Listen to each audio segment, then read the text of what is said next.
Super Saravana stores. GeM TV நேயர்களுக்கு வணக்கம். நான் உங்கள் விஜய் அபிஷேக். அதான் நம்ம எதை பற்றி பேச போகிறோம்னு பார்த்தீங்க அப்படின்னா, அதாவது கட்சியிலேருந்து ஒதுக்கப்பட்டவர், கட்சியிலேருந்து நீக்கப்பட்டவர், தனிமைப்படுத்தப்பட்டவர் அப்படின்னு சொல்லி ஏகப்பட்ட பேரில் எனக்கு தெரிஞ்ச ஒருத்தர் இருக்கார். உங்களுக்கு அவர் தெரியும் அப்படின்னு நினைக்கிறேன். யார் அப்படின்னு பார்த்தோம் அப்படின்னா, அதாவது பன்னீர்செல்வம் அவர்கள். அவருக்கு அடிச்சாண்டா அப்பாயின்மெண்ட்டு அப்படின்ற மாதிரி டிஎம்கேலேருந்து ஒரு ஆஃபர் லெட்டர் ஒன்று கொடுத்துருக்காங்க. அந்த ஆஃபர் லெட்டர் மட்டும் கிடச்சிச்சு அப்படின்னா அப்படின்ற மாதிரி அவருக்கு ஒரு ஆஃபர் லெட்டர் வந்திருக்கு.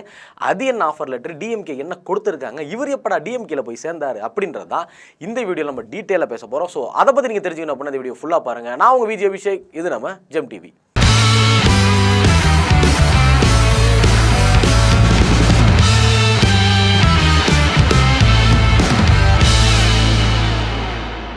ரெண்டாயிரத்தி 26 சட்டமன்ற தேர்தல் வரப்போகிற இந்த நேரத்தில் ஒரு நாளைக்குமே ஒரு மாற்றங்கள் நடந்துகிட்டே தான் இருக்குது அப்படின்னு சொல்லலாம். மாற்றம் ஒன்றே மாறாதது அப்படின்ற மாதிரி கட்சிக்குள்ளேயே நிறைய மாற்றங்கள் வந்துகிட்டு இருக்கு.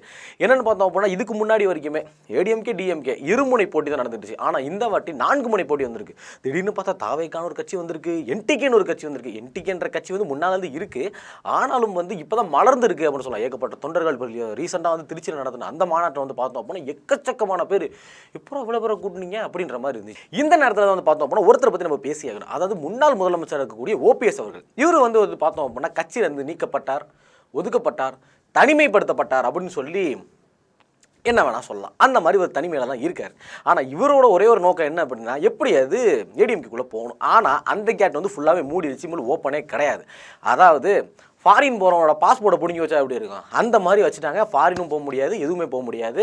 ஃபாரின் ஓகே போக முடியாது அப்படின்ற மாதிரி எடுத்துக்காட்டுக்கு வச்சுக்கோங்க. இம்மாதிரி ஒரு ஏடிஎம்கேக்குள்ளே போகவே முடியாது. அந்தளவுக்கு ஒரு மாதிரி கன்ஃபியூஷன் ஒரு ஸ்டேட்மெண்ட்டில் சுற்றிட்டு இருக்காரு. என்ன பண்ணலாம் அப்படின்னு, டிஎம்கே போகலாமா, தாவேக்கா போகலாமா அப்படின்னு சொல்லி யோசிச்சிருக்காரு. தாவேக்கா ஆல்ரெடி செங்கோட்டையன் அவர்கள் கூப்பிட்டு தான் இருக்காரு. ஆனால் அவர் போகாததுக்கு ரீசன் என்ன அப்படின்றது இன்னமும் நமக்கு தெரியல. அதே பக்கம் இந்த பக்கம் பார்த்தோம் அப்படின்னா டிஎம்கேலேருந்து அவர் கூப்பிட்டுருக்காங்க.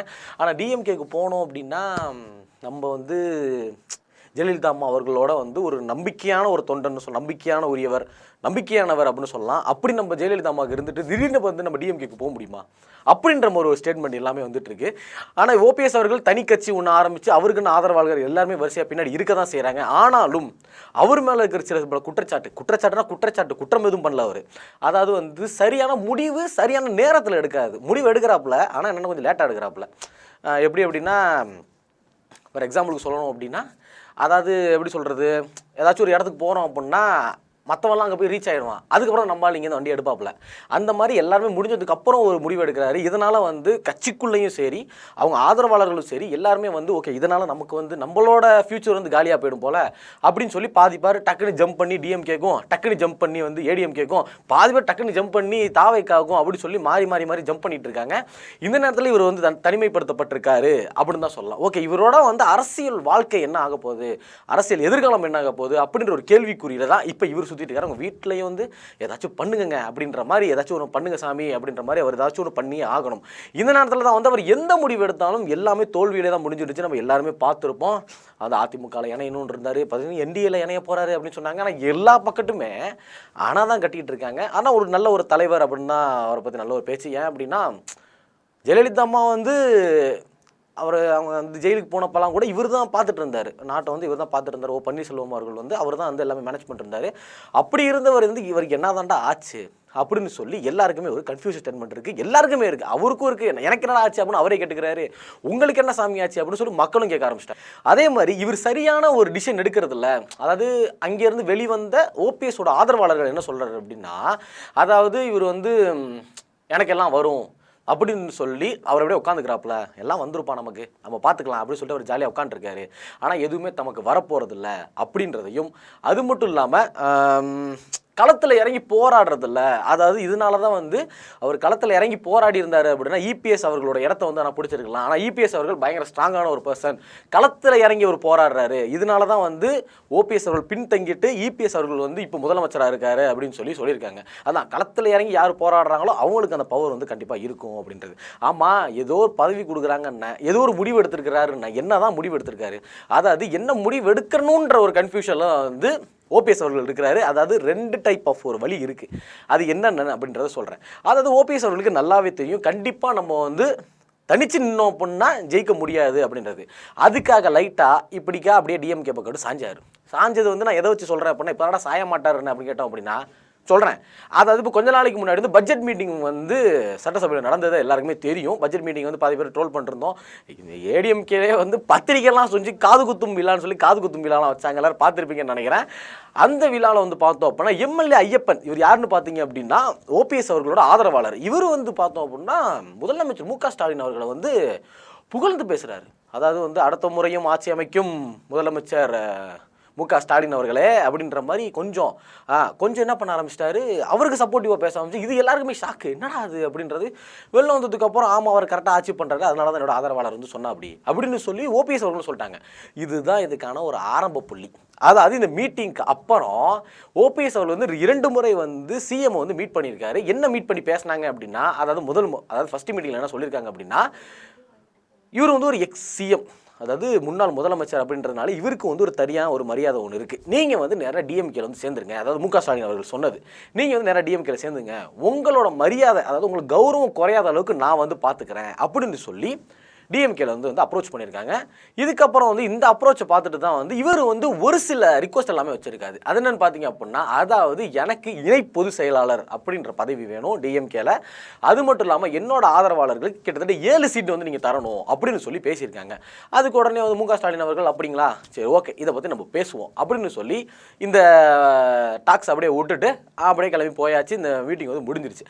அதுக்கப்புறம் கட்சியில் இருக்கிற அந்த மூத்த தலைவர்கள்னு சொல்லுவாங்கள்ல, அவங்க எல்லாத்தையுமே போய் மீட்டிங் வச்சிருக்காரு யார், மு.க. ஸ்டாலின் அவர்கள். இந்த மாதிரி இணை பொதுச் செயலாளர் இருக்கு கேட்குறாப்ல அவரு அப்படின்னு சொல்லி கேட்டிருப்பாங்க போல.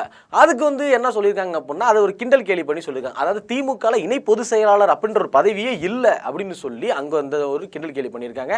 அதுக்கப்புறமா தான் வந்து முடிவு பண்ணியிருக்காரு யார், மு.க. ஸ்டாலின் அவர்கள் என்ன முடிவு பண்ணியிருக்காரு அப்படின்னா, ஆக்சுவலாக இவரை வந்து நம்ம விடக்கூடாது அப்படின்றதுனாலயே நீங்கள் வந்து ஒரு முன்னாள் முதலமைச்சர், உங்களோட வந்து மதிப்பை வந்து நான் என்றைக்குமே குறைச்சிட மாட்டேன், அதனால் நீங்கள் வந்து கண்டிப்பாக நம்ம கட்சியில் வந்து இணைஞ்சிருங்க, உங்களுக்கு வந்து என்ன பதவி கொடுக்குறோம் அப்படின்னா, அதாவது டிஎம்கே வந்து என்ன ஆஃபர் பண்ணுறாங்க அப்படின்னா, சபாநாயகர் இந்த ஸ்பீக்கர் அப்படின்னு சொல்லி இப்போ அப்பா இருக்கார்ல, அந்த பதவியை நான் உங்களுக்கு தரேன். அதான் நீங்கள் முன்னாடி முதலமைச்சராக இருக்கீங்க, நீங்கள் வந்து எப்படியும் இங்கே கீழே வந்து வேலை பார்க்கணும்னு அவசியம் கிடையாது. ஸோ நீங்கள் வந்து அந்த சபாநாயகர் அப்படின்றது ஈக்குவல் டு சிஎம்க்கு ஈக்குவலான ஒரு பதவி தான். நீங்கள் நம்ம கட்சியில் சேர்ந்தீங்க அப்படின்னா நான் வந்து அந்த சபாநாயகர் பதவியை உங்களுக்கு கொடுத்துட்றேன். அது மட்டும் இல்லாமல் உங்களோட ஆதரவாளர்களுக்கு 3 சீட்டு நான் கொடுக்குறேன் அப்படின்னு சொல்லி டிஎம்கே வந்து ஆஃபர் பண்ணியிருக்காங்க. இப்போ அதை ஏற்றுக்கிட்டாங்களா இல்லையா? இல்லை. அதாவது இதை நம்ம என்ன பண்ணலாம் அப்படின்னு சொல்லி குடும்பத்தினர்கிட்ட வந்து இவர் வந்து கொஞ்சம் கலந்துரையாடல் பண்ணிட்டு இருக்கிறதா ஒரு தகவல் ஒன்று வந்துச்சு. அதுக்கப்புறம் தான் மெயின் டியூஸ்டே. இப்போ என்ன அப்படின்னா, சசிகலா அவர்கள் வந்து முதலமைச்சர், அதான் முன்னாள் முதலமைச்சர் இந்த அயன் லேடி அப்படின்னு சொல்லக்கூடிய ஜெயலலிதா அம்மாவோட பிறந்தநாள் அன்னைக்கு வந்து அவங்களோட கட்சியோட கொடியை வந்து அறிவிச்சிருக்காங்க. புது கட்சி, தனி எத்தனை பேர் தான் கட்சி ஆரம்பிப்பாங்க அப்படின்றது தெரில. அம்மா பேரை வச்சும் எம்ஜிஆர் பேரை வச்சு கட்சி ஆரம்பிச்சுக்கிட்டே இருக்காங்க. ஆனால் பாவம் என்னன்னு தெரில, எல்லாரும் இணைக்கணும் அப்படின்னு சொல்லி முடிவு பண்ணியிருக்காங்களா அப்படின்றது தெரில. இது வந்து அம்மா அதிமுக அப்படின்னு சொல்லி ஒரு புரளி ஒன்று இருக்குது, இந்த கட்சி பேர் அதுதான் அப்படின்னு. அங்கிட்டு வந்து பார்த்தோம் அப்படின்னா பண்டூட்டி ராமச்சந்திரன் அவர்கள் வந்து என்ன பண்ணியிருக்காரு அப்படின்னா, எம்ஜிஆர் அதிமுக அப்படின்னு சொல்லி அவர் ஒரு கட்சி ஆரம்பிச்சிருக்காரு. எத்தனை அதிமுக அப்படின்னு சொல்லி மக்கள் எல்லாம் கன்ஃபியூஸ் தான் ஆக போகுது அப்படின்றது நினைக்கிறேன். இப்போ அவங்க ஒரு கட்சி ஆரம்பிச்சதுனால இப்போ வந்து இவருக்கு வந்து ஒரு மாதிரி மைண்ட் செட்டு வந்து இதாகிடுச்சு. ஐயோ இங்கிட்டு போகிறதா அங்கிட்டு போகிறதா, இங்கிட்டு போவோமா அங்கிட்டு போவோமா, ஒரு சைடு ஒரு கால் இந்த சைடு ஒரு கால், எந்த சைடு வந்து காலை தூக்கி வைக்க போகிறாரு அப்படின்றது தெரியல. அதனால் சசிகலா அவர்களுக்கு உள்ள பேக் என்ட்ரி கொடுத்ததுக்கு அப்புறம் மறுபடியும் வந்து இவர் மறுபடியும் ஒரு கன்ஃபியூஸ் ஸ்டேட்மெண்ட்டுக்குள்ளே போயிட்டார். ஒன்று டிஎம்கே போனால் சபாநாயகராக போகலாம், இல்லை அப்படின்னா அதிமுக ஒன்றிணைக்கலாம் அப்படின்னு சொல்லி இப்போ 2 டைப் ஆஃப் இருக்காரு. இதில் என்ன முடிவு எடுக்க போகிறாரு அப்படின்றது அவருக்கும் தெரியல, நமக்கும் தெரில. அதாவது இப்போதைக்கு வரைக்குமே என்ன இன்ஃபர்மேஷன் வந்திருக்கு அப்படின்னா, டிஎம்கேல சேர்ந்தார் அப்படின்னா இவருக்கு வந்து சபாநாயகர் பதவி கொடுக்குற போகிறதா சொல்லியிருக்காங்க.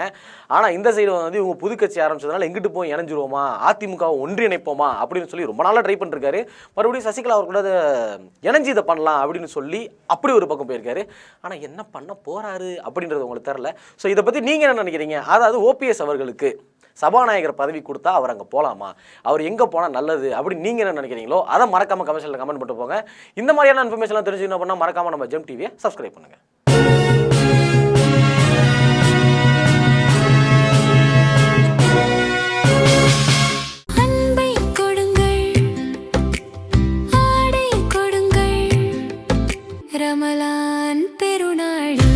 Super Sarvana Stores.